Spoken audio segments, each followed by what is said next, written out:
हमारे पास basic integration का फॉर्मूला होता है integral of x to the power n is equal to x to the power n plus one upon n plus one plus C. यानी कि x की power अगर N है हमारे पास, तो अगर हम उसका इंटीग्रल फाइंड आउट करें तो जो एक्स की पावर होगी उसमें वन ऐड हो जाएगा और डिनोमिनेटर में भी एन प्लस वन आ जाएगा और प्लस सी उसके साथ हमें लिखना होता है। यानी कि ये जो है वो इसके साथ कांस्टेंट ऐड हो रहा होता है। असल में ये कांस्टेंट इसलिए ऐड हो रहा होता है कि इसका डेरिवेटिव जो है वो हमारे पास ये होता है और एंटी डेरिवेटिव जो है वो ये है। यानी कि डेरिवेटिव और एंटी डेरिवेटिव जो है वो एक दूसरे के रिवर्स प्रोसेस है। तो हम इंटीग्रेट कर रहे होते हैं तो इसका मतलब ये है कि हम एंटी डेरिवेटिव ले रहे होते हैं। तो क्योंकि जब भी हम डेरिवेटिव लेते हैं तो कांस्टेंट का डेरिवेटिव ज़ीरो होता है, तो जब हम इंटीग्रेट करते हैं तो हमारे पास आंसर में जो है वो कांस्टेंट आना चाहिए। अब देखें हम यहाँ पर कुछ एग्जांपल देखते हैं। जैसे हमारे पास एक एग्जांपल है x cube plus x to the power four, इसका हमें इंटीग्रल फाइंड आउट करना है। तो देखिए जब हमारे पास दो टर्म्स होती हैं तो हम जो है वो दोनों टर्म्स के ऊपर अलग अलग इंटीग्रल अप्लाई कर देते हैं। तो हमने जब इसको अप्लाई किया तो देखें एक्स क्यूब के ऊपर भी इंटीग्रल आ गया और एक्स फोर के ऊपर भी इंटीग्रल आ गया। तो ये इंटीग्रल का साइन जैसे दोनों से मल्टीप्लाई हो गया। इसी तरीके से ये जो डी एक्स लिखा हुआ है यहाँ पे, ये भी यहाँ पर दोनों से ही मल्टीप्लाई हो रहा है। देखें दोनों के साथ हमने डी एक्स लिखा है। तो इसको हम टर्म वाइज इंटीग्रेशन कहते हैं कि हम दोनों टर्म, यानी कि हमारे पास कोई अलजेब्राइक एक्सप्रेशन होगी तो इसमें जितनी भी टर्म्स होंगी उनके ऊपर इंटीग्रल अप्लाई होगा। इसके बाद हम क्या करेंगे, इसके बाद हम ये जो हमने ऊपर रूल देखा है इसको हम अप्लाई करेंगे। तो एक्स की पावर थ्री का इंटीग्रल क्या हो जाएगा आपके पास, जैसे एक्स की पावर एन का integral x to the power n plus one upon n plus one है, तो x to the power three का इंटीग्रल हो जाएगा x to the power three plus one upon three plus one, और x to the power four का integral हो जाएगा x to the power four plus one upon four plus one, और plus C आ जाएगा। यानी कि अगर हमारे पास दो टर्म्स होंगी तो दोनों इंटीग्रल का अलग अलग सी नहीं आएगा, क्योंकि सी जो है वो कांस्टेंट है। तो इसका भी इसको इंटीग्रेट करने से भी हमें कांस्टेंट मिलेगा और इसको इंटीग्रेट करने से भी हमें कांस्टेंट मिलेगा, लेकिन वो दोनों कांस्टेंट जब ऐड होंगे तो वो एक ही कांस्टेंट बन जाएगा। तो इसलिए हम एक ही दफ़ा प्लस सी लिखते हैं। अब इसके बाद जब हम इसको फर्दर सिंप्लीफाई करेंगे तो हमारे पास आंसर आ जाएगा x to the power four upon four और plus x to the power five upon five plus C. तो इंटीग्रेशन हमने देखा कि टर्म वाइज इंटीग्रेशन किस तरीके से होती है। अब हम एक और एग्जांपल देख लेते हैं। हमारे पास जैसे एक एग्जांपल है integral of four x square d x. तो इंटीग्रल ऑफ फोर एक्स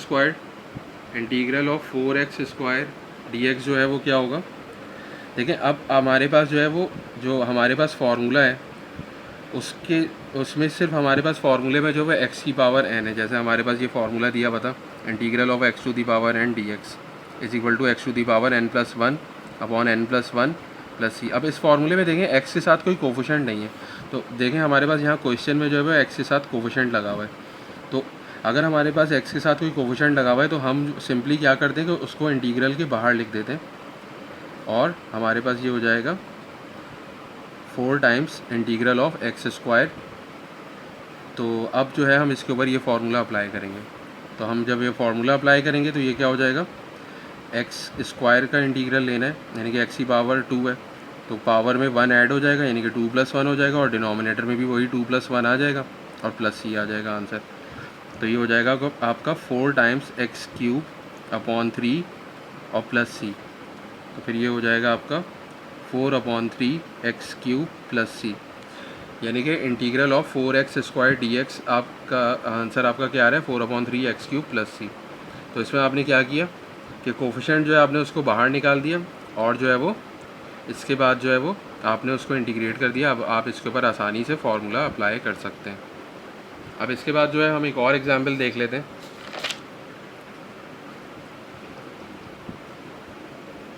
हमारे पास एक और एग्जांपल है integral of five x square plus four x cube D x.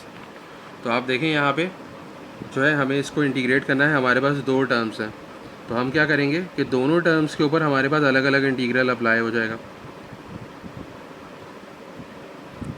यानी कि फाइव एक्स स्क्वायर पे भी इंटीग्रल अप्लाई हो गया और फोर एक्स क्यूब पे भी आपका इंटीग्रल अप्लाई हो गया। अब देखें यहाँ पे दोनों जगह पे हमारे पास कोफिशिएंट मौजूद है। तो सबसे पहले तो ये कोफिशिएंट जो है वो ये बाहर आ जाएगा, ये हो जाएगा आपका 5x²।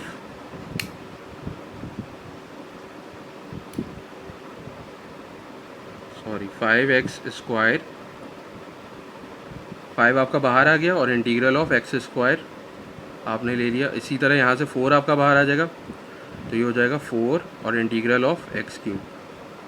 अब आप इसके ऊपर वही फार्मूला अप्लाई कर देंगे। तो आपका क्या फार्मूला है कि x की जो पावर होती है उसके अंदर आपका 1 ऐड हो जाएगा और वही चीज़ आपके डिनोमिनेटर में आ जाएगी, और यहाँ पे आपका 4 आएगा और यहाँ पे x की पावर 3 है, तो 3 में 1 ऐड हो जाएगा और डिनोमिनेटर में आपके पास 3+1 आ जाएगा। यानी कि आपके पास जो ये फार्मूला है integral of x⁴n which is equal to x⁴n+1 upon n+1 + c।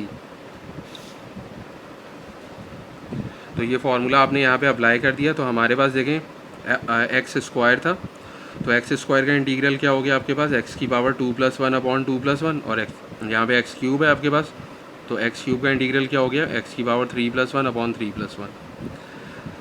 तो हमने यहाँ पे देखें सबसे पहले क्या किया, हमने सबसे पहले ये किया कि हमारे पास इंटीग्रल हमें फाइंड आउट करना है कि अलजेब्राइक एक्सप्रेशन का। तो इसमें हमारे पास 2 टर्म्स हैं, दोनों टर्म्स के ऊपर आपने इंटीग्रल अप्लाई कर दिया।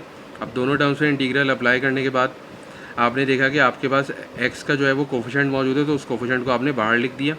यहाँ से भी आपने x³ के कोफिशिएंट को बाहर लिख दिया, और इसके बाद जो इसके ऊपर आपने इंटीग्रल का फार्मूला अप्लाई किया, और उसके बाद फार्मूला अप्लाई करने के बाद आपके पास ये चीज़ आ गई है।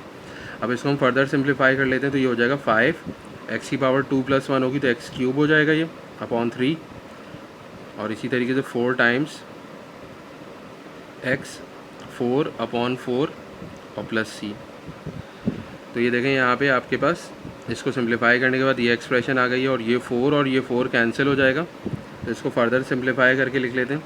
इसको हम लिख लेते हैं 5/3 x⁴ और प्लस ये 4 और 4 कैंसिल हो जाएगा, तो आपके पास सिर्फ x4 बच जाएगा और प्लस c। तो इस तरीके से हम इसको इंटीग्रेट कर सकते हैं।